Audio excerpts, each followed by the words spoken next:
कबीर दादा ने अड्डे में घुसने के बजाय शहाब शाह से मिलना ज़रूरी ख्याल किया। इसके हुक्म पर ड्राइवर ने गाड़ी शहाब शाह की कोठी की तरफ मोड़ दी। वहाँ वो अकेला नहीं था। अखलाक हसीन शाह सुपरिंटेंडेंट पुलिस, ज़मीर हसीन ओडरू, नौशाद खान आफरीदी, बाबर हयात और नकीब अल्लाह जान वहाँ मौजूद थे। तमाम जुर्म की दुनिया के बड़े बड़े नाम थे। देखा जाता तो कराची के असल मालिक यही थे। इन्होंने अपने काम करने के इलाके बांटे हुए थे। हर एक अपने इलाके में खुद मुख्तार था। भत्ता खोरी, मंशियात फरोशी, असलहे की स्मगलिंग, अगुआ बराए तावान, टारगेट कलंग, शराब खाने, जुए के अड्डे, जिस्म फरोशी के अड्डे वगैरह चलाना और इसके अलावा भी बेशुमार जुराइम की दलदल में वो गर्दन तक धंसे हुए थे।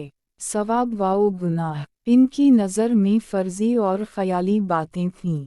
वो अल्लाह पाक की ज़ात पर ईमान रखते थे या नहीं, इस बारे इन्होंने भी संजीदगी से नहीं सोचा था।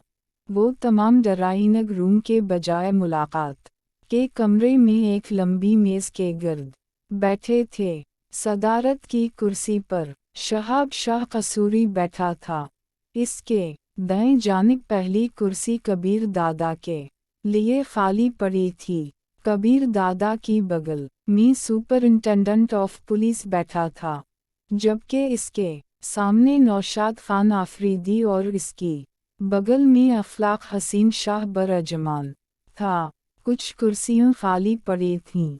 यकीना वहाँ तमाम लोग हाजिर नहीं थे। शायद कोई ख़ास मसला था जो इतने मुअज़्ज़ज़ीन जुमा ही। कबीर दादा ने अंदर दाखिल होते ही मिज़ाहिया अंदाज में कहा और अपनी नशस्त पर बैठ गया। इसकी बात पर सिवाय शहाब के किसी के चेहरे पर मुस्कुराहट नहीं उभरी थी। इनके सामने धरे खाली गिलास बात को जाहिर कर रहे थे कि वो बैठक काफ़ी देर से जारी थी।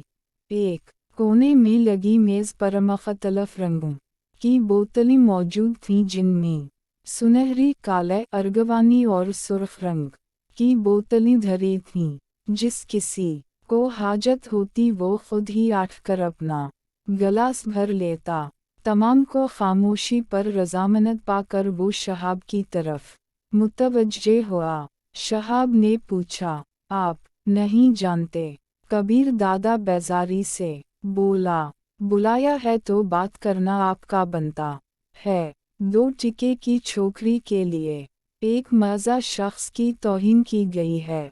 इसके सामने बैठे नौशाद खान आफरीदी ने गुस्सा छुपाने की कोशिश नहीं की थी। एक लम्हे के लिए गुस्से की तेज़ लहर ने कबीर दादा को अपनी लपेट में ले लिया था, मगर फिर इसने खुद पर काबू पा लिया। नौशाद आफरीदी की आँखों में आँखें डालते हुए वो तीखे लहजे में बोला, सुना है तुमने 2 टिके की 2 औरतों को घर में रखा हुआ है। अगर इनमें से किसी एक को कोई मज़ज़ पकड़ कर ले जाए तो यकीना खैर सिगाली के तौर पर तुम दूसरी भी इसके पास भिजवा दोगे।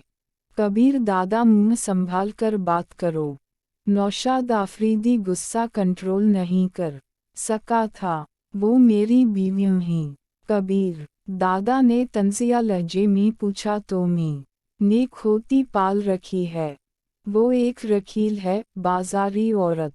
दलावर शेख पिछले 2 साल से इसे इस्तेमाल कर रहा था और सुना है गुज़श्ता रात ख़ावर शेख भी मरने से पहले इस से बहरामंद हो चुका था।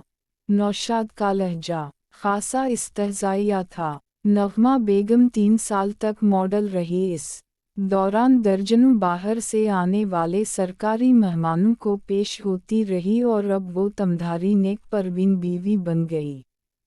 कबीर दादा ने इसकी दूसरी बीवी के राज आशकारा किए। शहाब साहब, हम यहाँ बेइज्जत होने के लिए नहीं आए।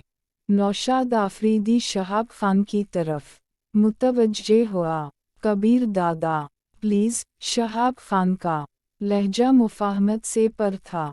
शहाब साहब, नौशाद की ज़बान को भी लगाम दो, वो मेरी मनकूहा है और इसके बारे ही बकवास करेगा, तवा ऐसा सुनने को मिलेगा।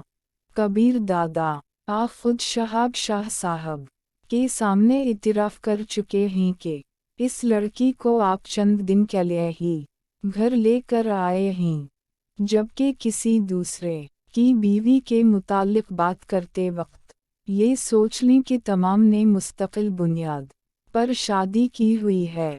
इस मर्तबा SP ज़मीर हसीन से मुखातब हुआ था। सुपरिंटेंडेंट ऑफ पुलिस साहब, मैं इसे एक दिन अपने पास रखूं या हमेशा, ये मेरा ज़ाती फ़ेल है और किसी सोरमा को